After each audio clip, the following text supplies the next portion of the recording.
Olá, ouvintes, sejam todos bem-vindos ao nosso podcast. O tema do nosso podcast de hoje é a população invisível, moradores das ruas e consequências e impactos na vida humana pela falta de moradia e reflexos sociais desse problema. Esse episódio foi desenvolvido pelos alunos da UNP do curso de Direito, na disciplina de Bem, Posses e Propriedade, sob a orientação da professora Fernanda e do professor Pedro Fernando Boca. Eu sou a Kelly e junto com meus colegas iremos discutir um tema de grande importância e relevância social e jurídica, o direito à moradia, e as causas e as consequências. O nosso objetivo é promover uma reflexão crítica sobre o assunto, como a moradia afeta diretamente a vida e a cidadania de milhares de brasileiros que vivem em situação de rua. Para aprofundar essa discussão, eu conto com a participação dos meus colegas Isadora Aquino e Rion Mateus. Ao longo desse episódio, vamos abordar as principais causas de falta de moradia, os impactos sociais e psicológicos vivenciados pela população em situação de rua e a importância da efetivação de direito à moradia como a garantia fundamental garantida pela Constituição Federal. Então, para iniciarmos a nossa conversa, eu convido minha colega Isadora para trazer um panorama sobre o contexto social da população em situação de rua no Brasil.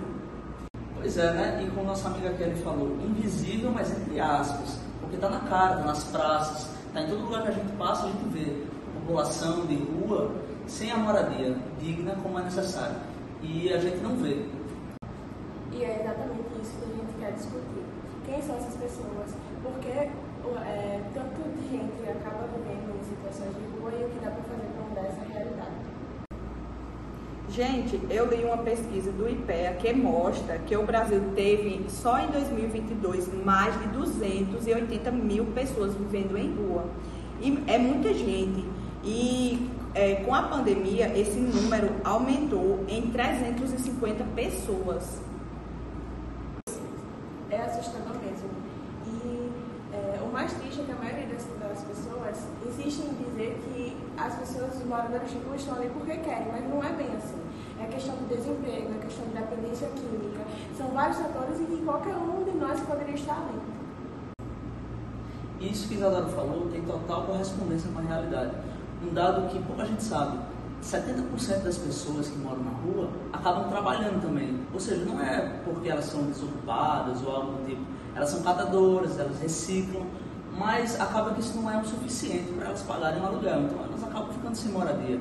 Mas é importante frisar que não é questão de desocupação. Muita gente fala assim: mas vai trabalhar, vagabundo e tudo mais, mas não é questão disso. É questão que realmente o sistema acaba enforcando essas pessoas de modo que elas ficam sem ter o acesso digno à moradia, como previsto na Constituição.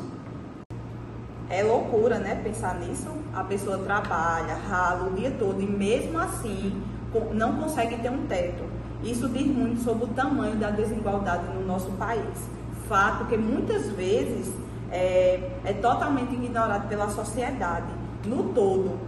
Na verdade, não só a sociedade, como os políticos em si. Vamos ser sinceros, essa ignorância por parte do Estado só faz que torne a situação ainda mais dolorosa. E o custo de moradia é um dos grandes vilões. Aluguel caro, falta de moradia popular, burocracia para conseguir algum auxílio. Até quem trabalha recebe um salário mínimo, passa dificuldade, imagina quem não tem nenhum apoio, principalmente do Estado, e muito menos a gente, sociedade, a gente também falha em todos os aspectos. Quando a gente passa na rua e mostra cada vez mais a invisibilidade daquelas pessoas que estão sem dignidade. Eu, por exemplo, tenho dignidade de ter um teto, de ter comida, de ter uma profissão para me sustentar, e aquelas pessoas, porque a gente passa e vê que não se pergunta do porquê elas estão ali e o que é que a gente pode fazer para melhorar. Pois é, o pessoal já sabe aqui que eu já sou crítico do sistema por natureza. E não é justo que o Estado não faça a sua parte, mesmo enquanto a sociedade faça. Quer dizer, nós nos reunimos, fazemos trabalho de caridade, tudo que temos para fazer, mas se o Estado for relapso quanto à sua função social, que está no artigo 6º da Constituição, a gente não vai para frente.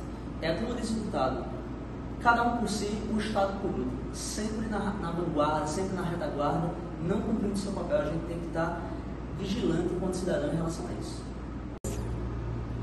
Retomando, além do peso da falta de moradia, tem o peso da invisibilidade. Muitos relatos de moradores de rua falam que o pior não é nem o frio, nem a fome. É justamente se sentir um nada, porque às vezes quando a gente nem percebe, a gente está sentado numa praça pública e vem um morador de rua que se senta, a gente sai, inconscientemente a gente se retira. Então, como é que fica o peso e a saúde mental dessas pessoas? É um problema muito, muito sério que a gente, como sociedade e o Estado, precisa acolher, precisa se atentar sobre esse problema. É verdade, né? E o que mais me pega no espaço urbano que foi sendo desenhado para afastar essas pessoas. Como assim para afastar essas pessoas? Já repararam em bancos com divisórias de metais? Já repararam as pedras que são colocadas debaixo de viadutos? Muito interessante isso que Kelly falou. Inclusive, Kelly, tem um nome para isso. É arquitetura hostil, salvo engano, que é quando você usa intervenções físicas, construções, para segregar o povo. Por exemplo, existe um exemplo muito bom em São Paulo, que é a Cracolândia, que eles fizeram um grande muro em volta, ou seja, para dizer, aqui, fora desse muro, você não pode habitar a cidade. Meio que uma divisão, meio que se torna uma divisão. Isso é uma coisa totalmente... A sociedade que tem condições de ter uma moradia e as pessoas que não têm. A gente fala muito em questão do Estado, mas não só é o Estado. A gente, como sociedade, tem que sim ajudar essas pessoas, tem que cobrar pelo o direito dessas pessoas, porque muitas vezes ela não tem voz, não tem quem fale. Exato. E o problema é que isso não resolve nada, você empurra as pessoas para o outro lado. Não adianta pintar a cidade, pintar quando se tem um problema tão grande, rodando não só o nosso estado, como também o Brasil todo. É um país que é desigual e que isso é um problema que deveria ser resolvido o mais rápido possível, uma providência que a gente deveria tomar, principalmente quando a gente põe o nosso direito como cidadão, de ajudar também outras pessoas, e não focar só na nossa bolha, como se um problema maior, sem ser nosso, nos envolvesse, se tornar invisível. Eu não me imagino me ver numa situação dessa, fora o preconceito que vem junto, né? Muita gente associa que viver na rua e na criminalidade são pessoas o quê? Sujas, que não querem trabalhar. Mas quando você ouve as histórias de verdade e percebe que isso é abandono, falta de oportunidade e saúde mental, não é apenas algo que a gente possa dizer que as pessoas estão ali porque querem. Não, elas não estão ali porque querem. Tem um contexto. A pessoa precisa sentar, ouvir e ver o que realmente aconteceu para que essas pessoas se encontrem nessa situação. É aquela, né? Só sabe quem passa. Só sabe quando acontece com alguém próximo da gente. Aí a gente sente na pele do que aquela pessoa está passando. Mas se a gente está na nossa bolha, super confortável, tendo teto, tendo comida, por que a gente vai se importar com o problema dos outros? Justamente. Exato. Pouco se fala sobre a motivação das pessoas na rua. Saúde mental é um problema de epidemia pública global hoje em dia. Imagine como é que está a cabeça dessas pessoas. E a pessoa, às vezes, ela entra no mundo das drogas e uma coisa vai puxando a outra. Ela tem dívidas, aí ela perde o apoio familiar, ela perde a casa, perde dignidade. E o problema nem é só esse, são também crianças que ficam na rua pedindo, em situações precárias. Isso é preocupante, isso é uma questão cultural, política, que precisa ser resolvido e erradicado da sociedade. Imagine aí, uma criança em condições precárias, sem chinela, sem saber o que tem que comer, com mãe nas ruas pedindo ou vendendo bala. E aí? E o pior, que uma vez na rua é muito difícil sair. A estigma é fechar as portas, o sistema não acolhe e o ciclo vai se repetindo, se repetindo. Tá, mas aí o que dá para fazer? Porque a gente fala em problema, mas precisa ter soluções também. Pois é, às vezes isso gera uma certa impotência, né, Kelly? A gente fica de mãos atadas e achando que a gente não pode desatar isso, não, mas a gente pode sim. Isso é uma questão de consideração de problemas sociais. É só trabalhar um pouco essa questão que, enquanto nação, enquanto Estado, a gente pode resolver isso. O Estado deve agir. E não é só uma questão de resolução. Tem várias questões. Tem a questão da dependência química, tem a questão do desemprego, de taxas absurdas que a gente vive. A gente sabe que se a gente for comprar alguma coisa, alguma besteira, vai dar um absurdo. Então, se a gente vive já de uma maneira que, querendo ou não, o Estado nos limita a viver, como é que essas pessoas vão ter o básico e como é que vão sustentar a dignidade? Tem até a questão do poema de Manuel Bandeira, chamado O Bicho, que ele retrata o homem justamente como um rato, como um animal, caçando comida nas ruas, porque justamente não tem de onde tirar, não tem como eles terem o básico para se manter. Ou você procura outros meios, ou você passa fome, ou você morre de fome. No Brasil, essa questão de desigualdade, ela tem que ser uma pauta sempre, sempre, sempre. Não só justamente como o Estado, mas também nós como sociedades nos impor muito mais por essa questão. E o problema é que o Brasil não colocou isso como uma prioridade real. A base de tudo é uma só, é a moradia. A casa é o ponto de partida para reconstruir qualquer vida. É o alicerce da dignidade de qualquer pessoa. A gente tem até um exemplo de um modelo muito conhecido que é Moradia Primeiro. Esse programa tem dado tão certo em outros países. Ele também é um princípio simples, mas poderoso. Antes de qualquer outra coisa, é preciso garantir um lar fixo para todo mundo que vive em situação de rua. Eu estava vendo um documentário que falava exatamente sobre isso, esse programa Moradia Primeiro, você disse, né? É o Housing First. Ele começou nos Estados Unidos e aí acabou se expandindo para a Finlândia, Canadá, países do primeiro mundo.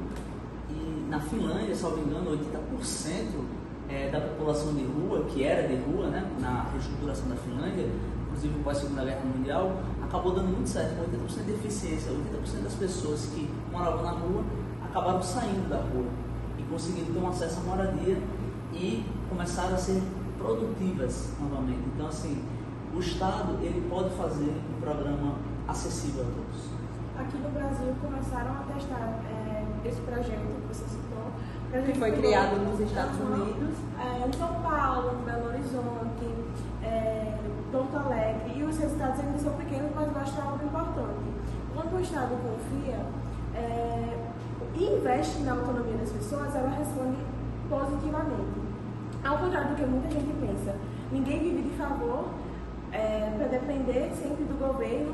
Elas querem uma oportunidade para começar. Elas querem um empenho e uma guinada que o Estado precisa dar. Elas não conseguem viver sempre no mesmo ciclo sem a oportunidade. Porque como é que você vai sair se você não tem oportunidade? Então, a gente precisa parar que esse ciclo se repita sempre e começar a alimentar e a propor mais projetos como esse para também dar autonomia para eles darem uma guinada e tentar sair dessa vida precária e sem dignidade. É aí que entra os projetos públicos complementares, que seriam o quê? Um aluguel social, por exemplo, que é uma solução rápida e viável, em vez de esperar a construção de grandes conjuntos habitacionais. Por quê? Porque esses conjuntos, o Estado leva tempo para construir isso. É um movimento econômico local e dessas moradias, desses aluguéis sociais, que é uma solução rápida. E outra frente importante que a gente tem que falar sobre são os centros de acolhimento e recolhimento dessas pessoas.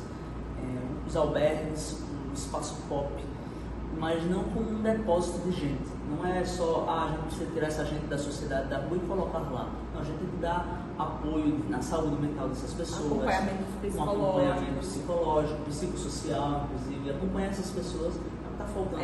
Acesso à higienização, alimentação, uma escuta. Está faltando muito hoje em dia. E a saúde mental é justamente uma questão super importante. Porque essas pessoas têm traumas, essas pessoas têm problemas que precisam ser tratados. E sem o endereço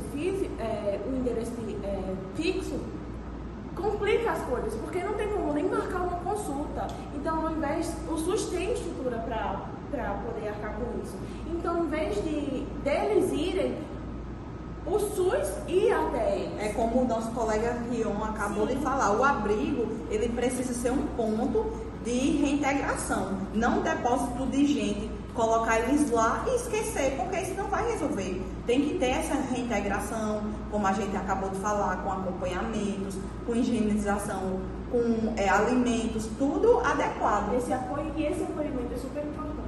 A gente pode até pensar, inclusive, em incentivos fiscais para empresas que, de repente, podem fomentar essa reintegração desse pessoal na sociedade. E isso não é um investimento cego, isso vai acabar retornando, porque uma vez que você torna essas pessoas sem casa, né, sem um trabalho fixo, como nossa amiga Isadora falou, quando essas pessoas se tornam produtivas novamente, elas começam a gerar renda para o Estado, imposto, tudo é revertido novamente. Assim como a sociedade deve funcionar.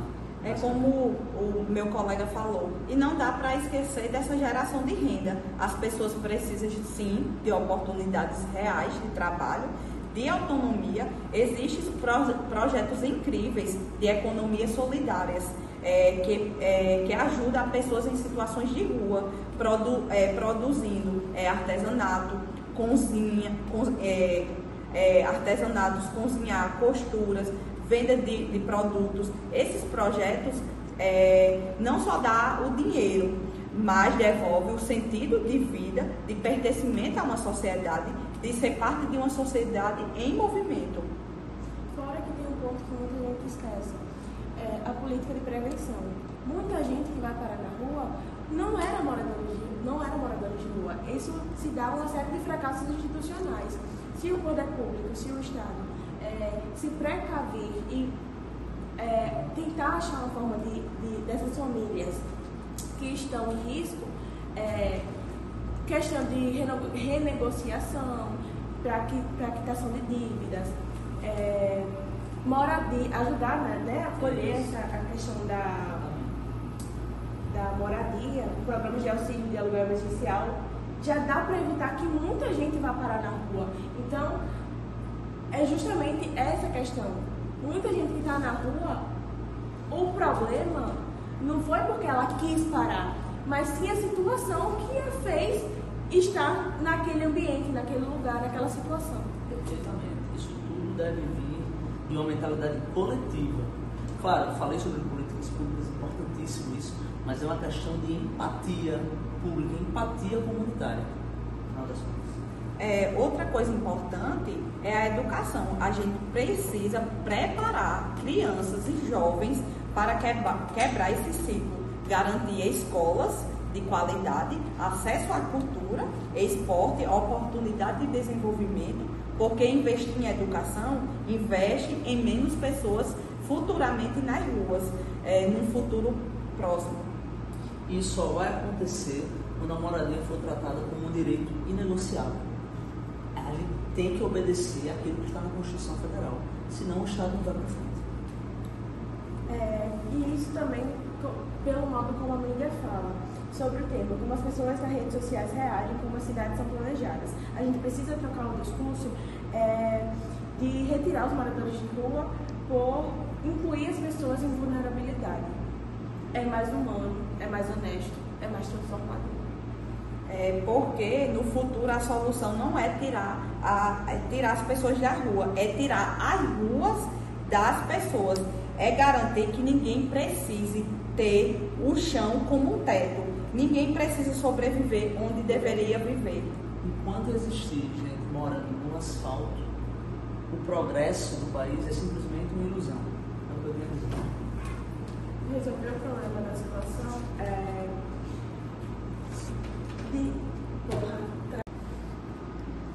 Encerramos assim o nosso podcast com o tema A População Invisível, Moradores das Ruas e as Consequências e Impactos na Vida Humana pela Falta de Moradia e os reflexos sociais desse problema.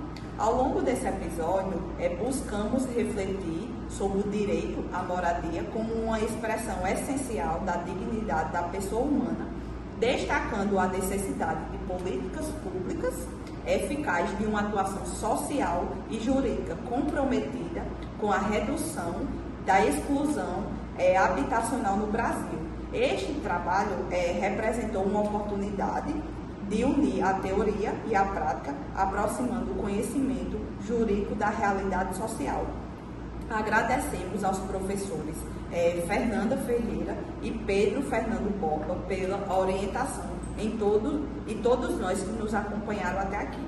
Esperamos que essa reflexão contribua para uma sociedade mais justa, solidária e humana. Pois é, eu digo por mim, foi um prazer estar com vocês, colegas, é um tema importantíssimo e até a próxima. E assim a gente finaliza o nosso podcast. Até a próxima.